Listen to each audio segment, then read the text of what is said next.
la clase pasada, ¿verdad? Yo tengo una curva, esta curva la voy a escribir como x de t y de t. Entonces esta función es una función que a cada valor real de t le asocia un vector, ¿verdad? Al tiempo, digamos, entonces el vector es este, es este, es este, y así sucede. Este vector yo lo voy a poner así como x de t, x con una bardita abajo. Yo los vectores siempre, ¿se acuerdan? Les pongo siempre abajo, ¿verdad? Pero eso dura como una media hora, después de una media hora ya no les pongo, y es más o menos obvio del contexto si es un vector, ¿sí? Los físicos a esto no le llaman x de t, sino le llaman r de t, y le ponen esto, ¿verdad? Le ponen la cosita arriba. Entonces, pues bueno, es una función, pero si yo conozco x de t y yo conozco y de t, pues estoy al pelo. Y habíamos visto dos ejemplos elementales, ¿verdad? Uno era la parábola, que x de t era tt cuadrado, este es x de t, y habíamos visto la circunferencia, en donde x de t era coseno de t, seno de t, ¿verdad? Y habíamos visto que la circunferencia no podía yo parametrizarla como y igual a f de x, porque la función tiene que tomar dos valores, pero simplemente escojo un vector x de t, coseno de t, y y de t, seno de t, y tengo parametrizada, digamos, la curva, ¿verdad? Hay algunas otras curvas, digamos, interesantes, ¿verdad?, que también pueden parametrizarse. Cuando nosotros en el cálculo 1 teníamos una función, y aquí pongo y aquí pongo x, y tenía y igual a f de x, y yo le quería trazar la tangente, ¿verdad? Y yo le quería trazar la tangente que decía, bueno, si yo tengo mi curva, tomo x, tomo aquí x más h, trazo la secante, ¿verdad? Me fijo en este triángulo, ¿verdad? Me fijo en este triángulo, me fijo que este ángulo es igual a este ángulo, me fijo en la pendiente, que esto es f de x, ¿verdad? F de x es igual a y. Entonces esta altura de acá es f de x más h menos f de x, divido entre h, y esa es la tangente de este ángulo. Cuando h tiende a 0, esa proporción tiende a un límite, y ese límite lo llamo f' de x, ¿verdad? Es decir, la derivada me da la pendiente a la tangente. Y se acuerdan ustedes, hace ya casi un año, ¿verdad?, que la pendiente a la tangente me dice que la gráfica es en el punto x, es igual a f de x más f' de x, vamos a llamar de x0, por x menos x0. Esta es la ecuación de la tangente que pasa por el punto x0, f de x0. Es decir, uno de los puntos del cálculo 1 era encontrar las ecuaciones de las tangentes, y siempre lo podía yo hacer así. Y había algunas cosas que eran un tanto inconvenientes, ¿verdad? Por ejemplo, cuando una curva era así, digamos, vertical, ¿verdad? Cuando una curva era vertical, pues la tangente era, la derivada era infinita, porque la pendiente de la tangente era infinita y el ángulo era de 90 grados, y había que tener cuidado en esas ocasiones. Pero bueno, entonces, este es un caso, bueno, se acuerdan en particular, ¿no?, cuando yo trataba de sacar una tangente a la circunferencia, entonces yo decía de y de x, que es igual a f' de x, es 2x por la raíz de 1 menos x cuadrado entre 2, esto es x por la raíz de 1 menos x cuadrado, y esta cosa, cuando x es igual a más o menos 1, se hace infinita, la pendiente aquí es infinita, ¿verdad? Lo cual esto es una lata, ¿verdad? Porque el círculo de infinito no tiene nada, ¿verdad? Entonces vamos a tratar de entender las ecuaciones paramétricas como una manera más natural de trazar tangentes.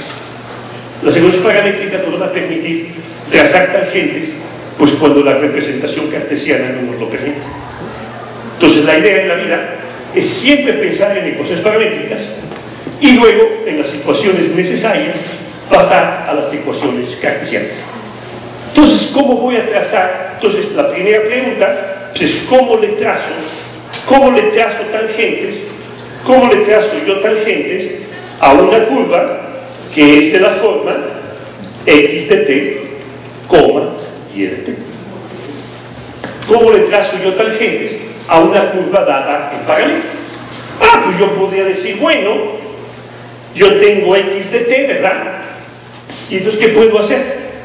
Fíjense, si yo tuviera, si esta representación paramétrica fuera de la forma xf de x, pues sé trazar tangentes. Sé que la tangente, ¿cuánto vale? Vamos bien. Yo tengo una curva y igual a f de x, ¿sí? Su dirección, digamos, la pendiente a la tangente en el punto x, que voy a llamar n, es f' de x, la tengo acá, y en este punto la recta tangente tiene pendiente f' de x, ¿de acuerdo? Si yo tengo, entonces, ¿qué me está diciendo eso? Que si yo tengo la representación paramétrica xf de x, donde la primera coordenada es x y la segunda es f de x, ¿cuál es el vector tangente? ¿Cuál es un vector tangente? Pues un vector tangente viene siendo, ¿qué cosa? F' de x, 1, ¿verdad? Porque la pendiente de ese vector es f' entre 1, que es f', ¿verdad? ¿Estamos de acuerdo? Y entonces, pues fíjense ustedes que la recta tangente es aquella que es paralela al vector 1, f' de x, porque es la recta que pasa por el punto f de x y tiene pendiente f' de x, ¿de acuerdo? ¿Se acuerdan de eso de la geometría analítica 1? Que si yo les doy punto, vamos, ¿se acuerdan, no? Que si yo les doy punto y pendiente, si yo, vamos a tal vez tengamos que rehacerlo acá. Digamos, ¿sí se acuerdan bien de esta cosa de la geometría analítica?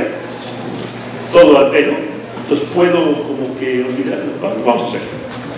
Si yo tengo esto, y es mx más b, ¿verdad? Y es mx más b. Y esta es una ecuación, digamos, en escalares, ¿verdad?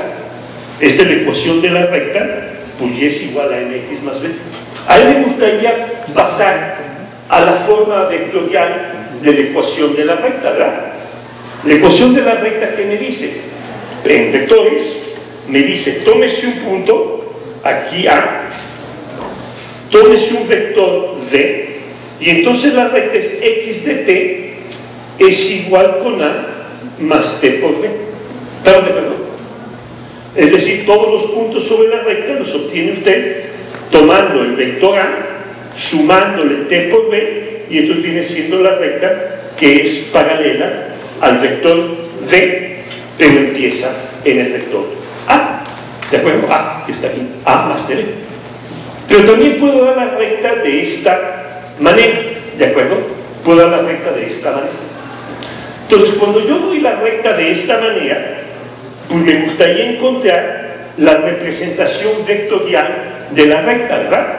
La representación vectorial de la recta. ¿Cómo le hago encontrar la representación vectorial de la recta? Pues bueno, ¿qué estoy diciendo? Cuando yo grafico x es igual a mx más b, ¿cómo le hago? Digo, esto es como de prepa, ¿verdad? Cuando x es igual a 0, aquí estoy. Este es el punto de coordenadas 0b, ¿sí? Cuando x es igual a 1, este es el punto de coordenadas, pues más esto, ¿no? Y así doy todos mis puntitos. Pero este conjunto de parejas, ¿qué conjunto es? Es el conjunto de parejas cuya primera componente es x y cuya segunda componente es mx más b. ¿Estamos de acuerdo? La recta es el conjunto de parejas x, mx más b. Eso es como de... Hoy en día hasta los babies del Montessori. Pero estamos claros. Pero ahora, como yo sé vectores, yo voy a reescribir esto. Yo digo, bueno, esto es x, mx más ¿cuánto? 0, b. ¿Estamos de acuerdo? ¿Sí? El vector 0, b, ¿quién es? Es este. Pero esto lo puedo reescribir a mi vez como x por 1, m más 0, b. y aquí está la representación de la recta en forma vectorial, donde el parámetro en lugar de ser t, pues es x, ¿de acuerdo? Estamos claros, se dan cuenta cómo la ecuación cartesiana de la recta es un caso especial de la ecuación paramétrica, cuando el primer parámetro tienes, pues es x, ¿sí? Pero fíjense, entonces pues esto pues es la ecuación de la recta, ¿de acuerdo? Y aquí también, esta es la ecuación también de la recta. ¿Ven? Que pueden pasar de la ecuación paramétrica, de la ecuación cartesiana a la ecuación paramétrica. Vamos a pasar ahora de la representación paramétrica a la ecuación, digamos, cartesiana. Bueno, si yo quiero pasar de la paramétrica a la cartesiana, ¿qué tengo? X de t, digo yo, es igual a más t por el vector d, ¿sí? Entonces, ¿qué me dice? Bueno, me dice que x es a1 más t de 1 y y es igual a a2 más t de 2. ¿Estamos de acuerdo? Pero ahora en la representación cartesiana, ¿qué tengo que hacer? Tengo que usar esta ecuación para eliminar t en términos de x, ¿verdad? Es como un momento rectilíneo uniforme. Yo puedo utilizar como parámetro del momento rectilíneo uniforme el tiempo o la distancia que yo voy recorriendo en x. ¿Estamos de acuerdo? Entonces, bueno, si yo elimino que tengo t es igual a x menos a 1 entre b1, ese es t, de donde y es igual a 2 más x menos a1 entre b1 por b2, y esta es la ecuación paramétrica de la recta que pasa por el punto a1 a 2, porque cuando x es igual a 1 y es igual a 2 es a, y luego y tiene como pendiente v2 entre b1. Pero ¿quién es v2 entre b1? Pues simplemente es el cociente de la componente v2 y b1, ¿de acuerdo? Entonces el cociente de las componentes del vector me dan la pendiente de la recta, ¿de acuerdo? Y puedo pasar de paramétricas a cartesianas y viceversa. Entonces es una elección mía si prefiero dar la recta en paramétricas o darlas en cartesianas. Pero por ejemplo, cuando yo tengo el movimiento uniforme rectilíneo, me conviene usar las ecuaciones paramétricas porque me dice el movimiento empieza en A y siempre es paralelo ¿a quién? Al vector t. ¿Estamos de acuerdo? ¿Está claro? Entonces eso está clarísimo, ¿no? ¿Sí? Pues pasamos de cartesianas a paramétricas y viceversa. Entonces en esta caso de la recta, x de t es igual a A más t por b, y luego tengo la otra ecuación, x de t es t f de t, que es la ecuación cartesiana. En este caso ya habíamos averiguado que un vector tangente es 1 f' de x, y aquí el vector tangente de esta recta pues es b, ¿verdad? El vector paralelo a la recta es tangente a la recta, ¿de acuerdo? Pero entonces estas dos cosas que descubro, que si yo tengo un vector x de t y derivo respecto a t la primera componente y derivo respecto a t la segunda componente, ¿qué obtengo? Obtengo el vector que tangente, ¿verdad? Primer descubrimiento del tiempo. Si derivo respecto a la primera componente y derivo respecto a la segunda componente, el vector que obtengo es un vector que es tangente. Fíjense qué interesante. El vector es tangente. Entonces, es un caso especial. Es el caso especial de la recta y el caso especial de las coordenadas cartesianas, ¿sí? Entonces, la receta de derivar primera componente y segunda componente y formar el vector de las derivadas me da el vector tangente a la curva, en el caso especial de las cartesianas. Vamos a ver en el caso más general qué pasa. Bueno, un caso más general es x de t es igual a coseno de t seno de t. Déjeme calcular el vector x' de t, que yo defino como menos seno de t coseno de t, y vamos a ver qué propiedad tiene este vector. Aquí ya no está garantizado como antes que ese vector sea tangente, ¿verdad? ¿Por qué? Pues porque las paramétricas, porque las cartesianas tenían como primer componente al valor del parámetro. Aquí ya no. Aquí tengo el coseno del parámetro. La pregunta es si la misma receta me dará el vector tangente. ¿Estamos de acuerdo? Pues vamos bien. Vamos bien. Bueno, a ver qué sí. Vamos a ver. Este es el vector x de t que está aquí, ¿verdad? Cuando t vale 0. Y cuando t vale 0, ahí está bien, este está aquí, ¿verdad? ¿Sí? Cuando t vale pi medios, este vector x es este, y el vector x' es este. Pues, y aquí en el medio, pues también, ¿verdad? De hecho, si yo tomo xt punto, x punto de t, que me da 0, ¿verdad? Es decir, el vector tangente es en todo momento perpendicular al radio. Entonces pareciera ser que la receta, ¿verdad? Que la receta para el círculo de derivar primer componente y derivar segundo componente, parece ser que me da el vector tangente de manera correcta, ¿verdad?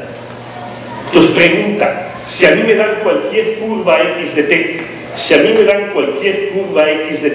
¿será cierto que el vector x' de t es tangente a la curva x de t? Esa es la pregunta, ¿verdad? ¿Será cierto? Pues vamos bien. Bueno, es la pregunta que yo estoy planteando. No tiene ningún sentido, ¿verdad? Es una pregunta vacua. Es como el pelo limpio, ¿verdad? Diga. La figura que se va a formar en la paramétrica x' de t va a ser una circunferencia, pero que se va a mover en contrario a la otra. No. X' de t no forma nada. X' de t en cada punto t es un vector que es perpendicular al radio. Nada más es tangente a la circunferencia. No forma ninguna curva. ¿Ok? Entonces, fíjense qué interesante. ¿Será cierto? Bueno, lo que pasa cuando yo doy una nueva definición, ¿qué debe de pasar con la nueva definición? Debe de recuperar, ¿qué cosa? Los resultados que yo tenía antes, ¿verdad? Es decir, el único lugar en donde hasta el momento yo he aprendido a sacar tangentes es en ¿qué? En cartesianas. ¿Y en cartesianas sí recupero o no? Pues sí, porque de ahí lo saqué, ¿no? Entonces, esta definición que el vector x' es el vector tangente, es correcta en el caso de cartesianas. En el caso del círculo, me reproduce lo que quiero, ¿sí? Entonces la voy a adoptar como definición de vector tangente, ¿sí?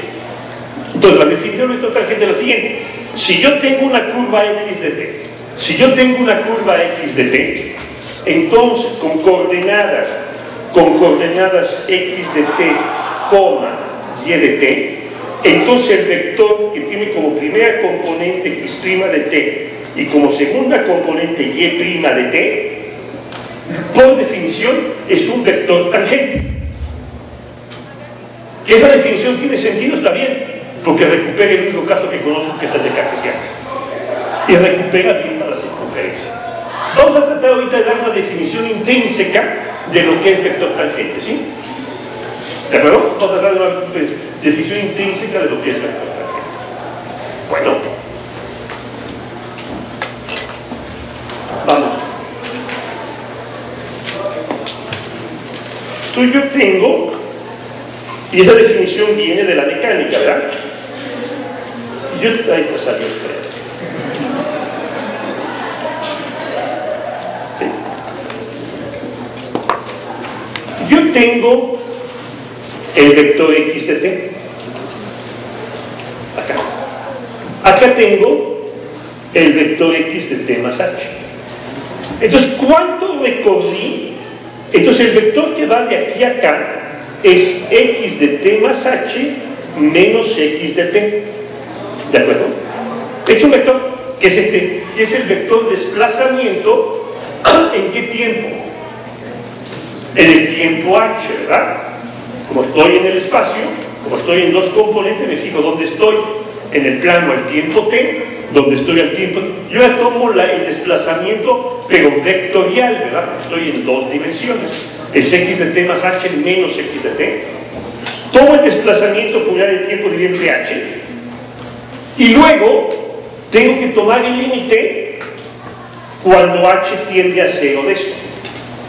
Si este límite existe, es claro de la figura que este límite cada vez más y más geométricamente se aproxima al vector tangente. Entonces, si ese límite existe, yo diría que el vector tangente existe, ¿de acuerdo?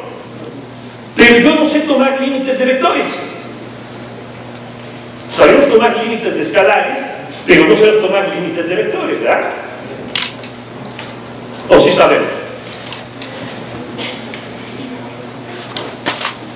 Una manera es definir que el límite de un vector está bien si el límite de cada componente existe, ¿verdad?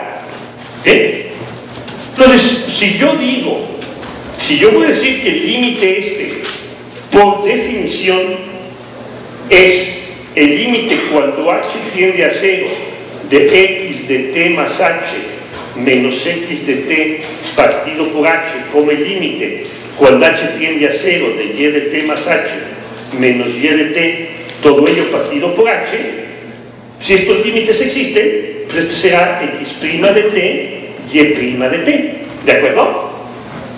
Ahora, esta definición de que el límite existe, de un vector existe, si yo lo defino tomando el límite de las componentes como sugiere su compañero, esa definición, ¿por qué la hago? Esa definición es descubrimiento de Galileo.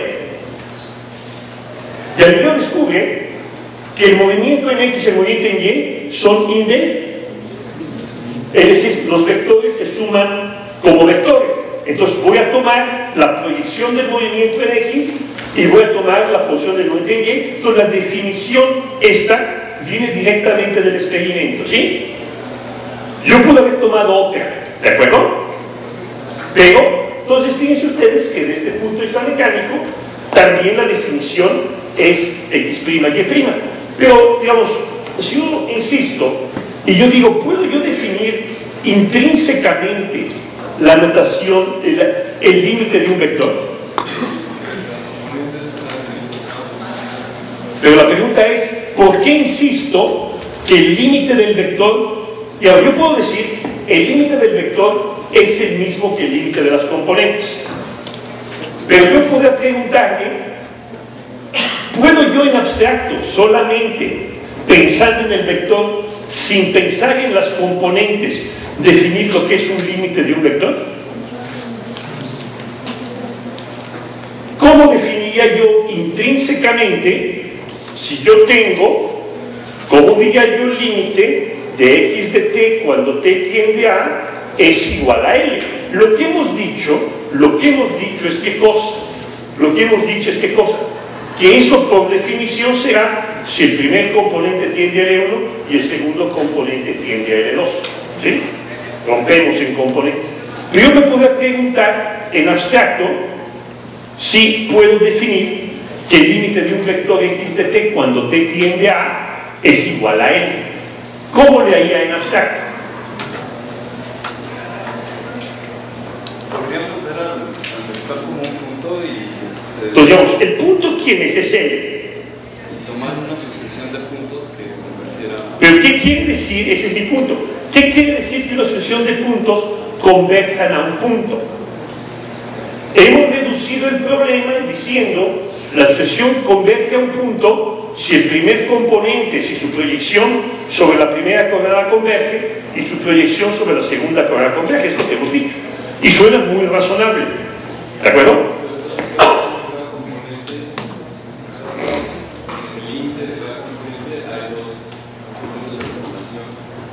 De acuerdo, pero mi pregunta es, ¿puedo yo definir intrínsecamente la definición de límite de vectores sin apelar a las componentes?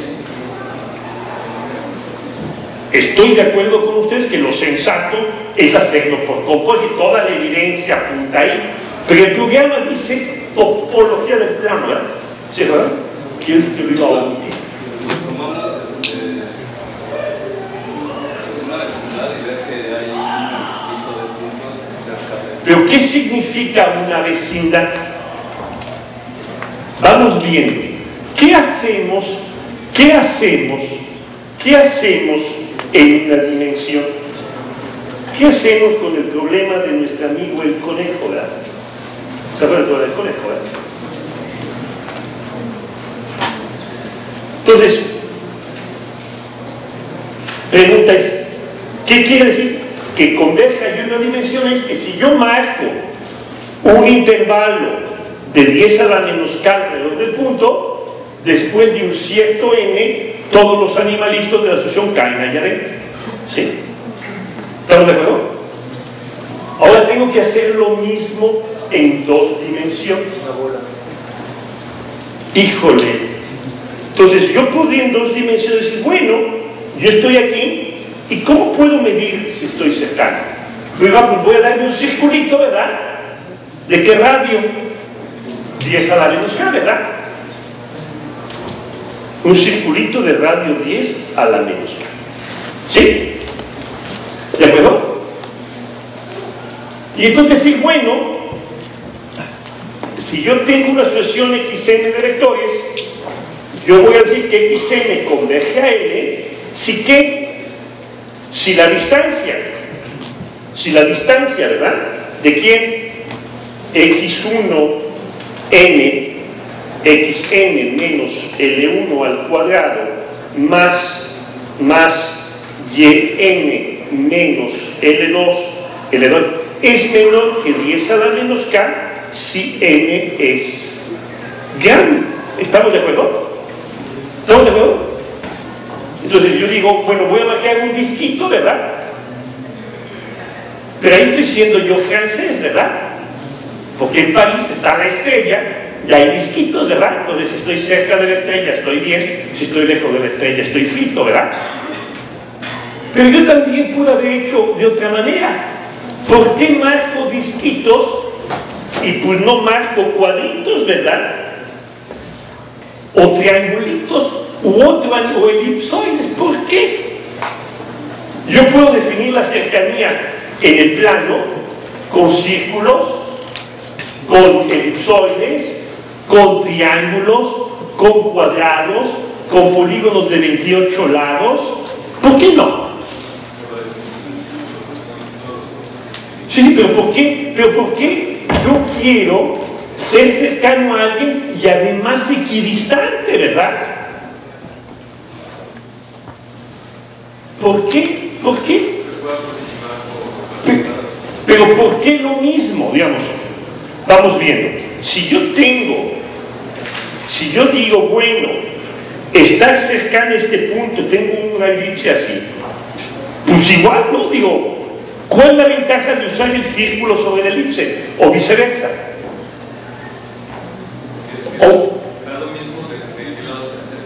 Sí, bueno, pero ¿por qué quiero eso? ¿Por qué no puedo tener una definición de cercanía con elipses? ¿Vale? ¿Por qué? Es más sencillo. Es una buena razón. ¿Pero por qué no un triángulo?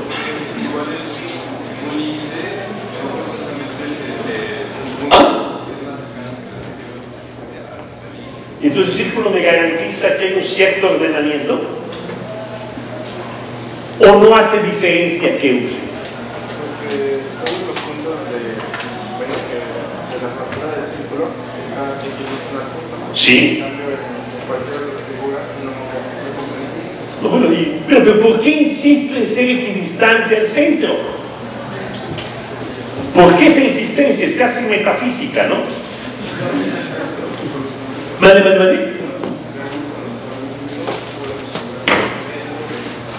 ver.